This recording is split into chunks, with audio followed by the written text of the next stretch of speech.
মালাকুল মউত আজরাইলের ভয়ঙ্কর রূপ যখন সে ধারণ করে, তার চোখ দিয়া আগুন বাহির হইতে থাকে। মালাকুল মউত আজরাইলের ভয়ঙ্কর সেই সূরত এতটা ভয়ঙ্কর, আল্লাহর নবী বলেন মালাকুল মউত আজরাইলের শরীরের মধ্যে যে চক্ষুটা থাকবে এক একটা বড় বড় নদীর মতো হবে, এক একটা চক্ষু আগুন ধরতে থাকবে। সারা শরীর ভয়ঙ্কর ভয়ঙ্কর, প্রত্যেকটা পশমের গোড়ার থেকে আগুন বাহির হইতে থাকবে। এক একটা দাঁত হবে উহুদ পাহাড়ের মতো। কথা বুঝতেছেন? এই ভয়ঙ্কর চেহারাটা যখন কোনো মানুষ দেখবে, বলুন তার অবস্থাটা কি হবে? এই জন্য মাঝে মধ্যে দেখবেন অনেক মানুষ মরার আগে খালি চেহারা লুগায়। দেখছেন না আপনারা? মৃত্যুর আগে দেখবেন অনেক মানুষ খালি চেহারা লুগায়, চতুর্দিক দিয়ে চেহারা ঘুরাইতে থাকে আর চোখগুলি বড় বড় করে দেয়। দেখবেন অনেক মানুষ পায়খানা প্রস্রাব করে দেয়।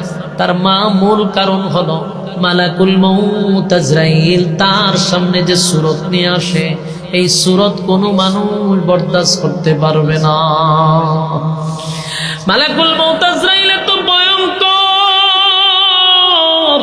সূরতটা নিয়ে নাফরমানের সামনে আসে রে।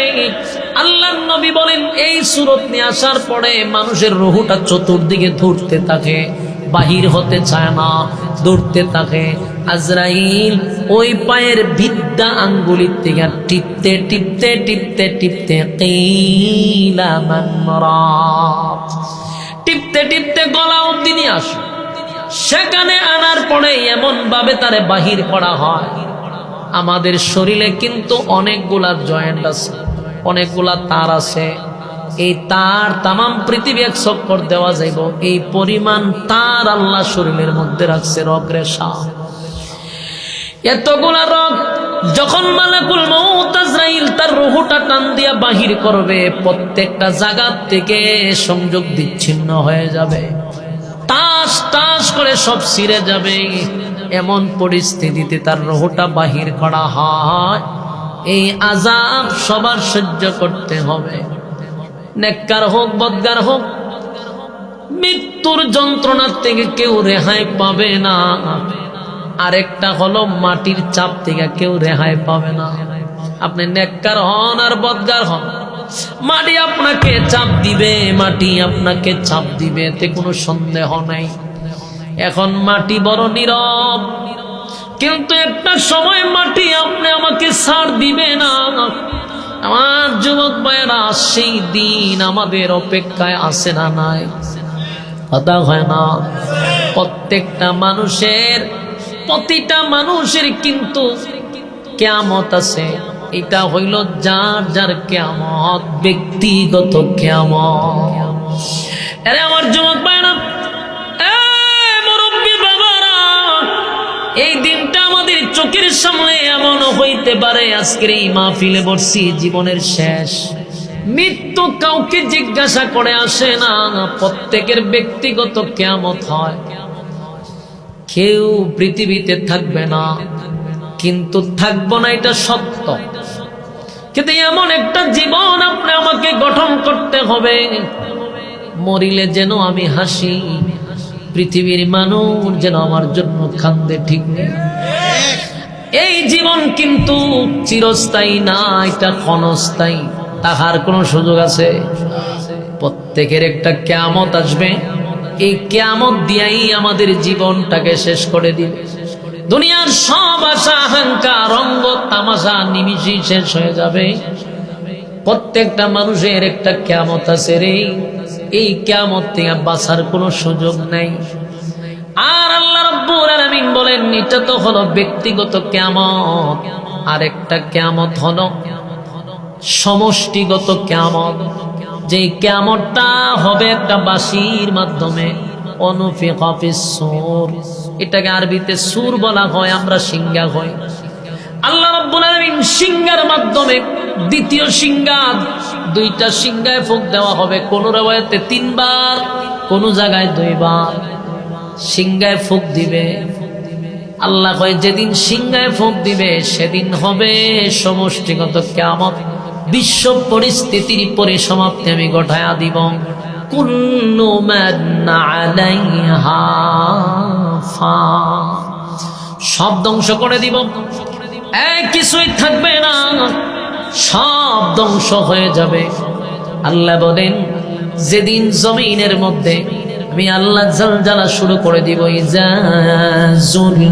زلزلت الأرض زلزالها وأخرجت الأرض أثقالها وقال الإنسان ما لها।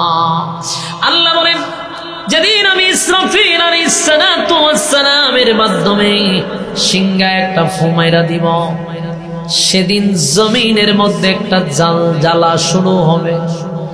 জালজালা বুঝেন? জমিনের মধ্যে ঝাঁকুনি শুরু হবে।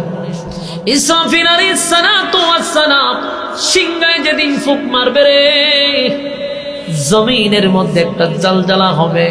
ওয়া আখরাজাতিল আরদু আসকালাহা, জমিনের নিচ থেকে সম্পদগুলা বাহির হইতে থাকবে। হীরামণি মুক্তা, দামি দামি দামি দামি দামি সম্পদগুলা জমিনের ভিতরে আছে। সেদিন আল্লাহ সব সম্পদ বাহির করে দিবে। মানুষের চোখের সামনে সম্পদগুলা বাহির হইতে থাকবে, দামি দামি হীরামণি মুক্তা বাহির হইতে থাকবে। মানুষ আফসোস করে বলবে, হায় আফসোস, এই সম্পদের জন্য নিজের ভাই ভাইকে মারলাম, এই সম্পদের জন্য আত্মীয় স্বজনদের মধ্যে সম্পর্ক বিচ্ছিন্ন করলাম, এই সম্পদের জন্য মানুষকে আমি খুন করলাম, এই সম্পদের জন্য আমি টাকার বিনিময়ে মানুষকে খুন করলাম। আছে না নাই? আল্লাহ আজকে জমিনের ভিতর থেকে দামি দামি দামি দামি সম্পদটা বাহির করে দিল। এখানেই শেষ নয়, আল্লাহ বলেন ওয়াকালাল ইনসানু মা লাহা, মানুষ বলবে তোমার কি হয়ে গেল রে জমিন, আজকে যে তুমি দামি দামি সম্পদ বাহির করে দাও। ইয়াউমাইযিন তুহাদ্দিসু আখবারাহা, আর সেদিন জমিনকে আল্লাহ কথা বলতে দিবে, জমিনের জবান আল্লাহ খুলে দিবে। ইয়াউমাইযিন তুহাদ্দিসু আখবারাহা, জমিন সেদিন সংবাদ পরিবেশন করবে। আমার যুবক ভাইরা, জমিন কথা বলবে, জমিনের জবান আল্লাহ খুলে দিবে গো। মানুষগুলি দিশে হারা হয়ে যাবে। এই তাকায়া দেখো, জমিন কথা কয়, জমিন কথা কয়। জমিন বলবে, আল্লাহ এই নাফরমান আমার এই জায়গায় দাঁড়ায়া সে কাজ করছিল, এমন জায়গায় দাঁড়াইয়া আমার সামনে আমার উপরে দাঁড়াইয়া আপনি মালিকের নাফরমানি করছে। সেদিন কোনো কিছু লুকায়িত থাকবে না, সব দিনের আলুর মতো প্রকাশ হবে। কে কোন জায়গায় জেনা করছে, বেবিচার করছে, লুটপাট করছে, সন্ত্রাসী করছে, সাদাবাজি করছে, মানুষ খুন করছে, গুম করছে, সব দিনের আলুর মতো আল্লাহ পরিষ্কার করে দিবে। ঠিক কিনা? ইয়াউমাইযিন তুহাদ্দিসু আখবারাহা, জমিন সেদিন সংবাদ পরিবেশন করবে। জমিন কথা বলবে রে, জমিন সেদিন কথা বলবে। আল্লাহ কয় জমিন এমনে এমনে কথা বলে না, বিআন্না রাব্বাকা আওহা লাহা, এই জমিন এমনে এমনে কথা বলে না, তোমার রব জমিনকে কথা বলার মতো সেই শক্তি দান করছে। বিআন্না রাব্বাকা আওহা লাহা, তোমার রব চায় এই জন্য জমিন কথা কয়। জমিন এমনি এমনি কথা বলে না, আল্লাহ কথা বলার অনুমতি দান করছে। বিআন্না রাব্বাকা আওহা লাহা, তাই তো জমিন কথা বলে। আমার যুবক মায়েরা, জমিন যদি কথা কয়, বলুন বাঁচার সুযোগ আছে? কথা কয় না।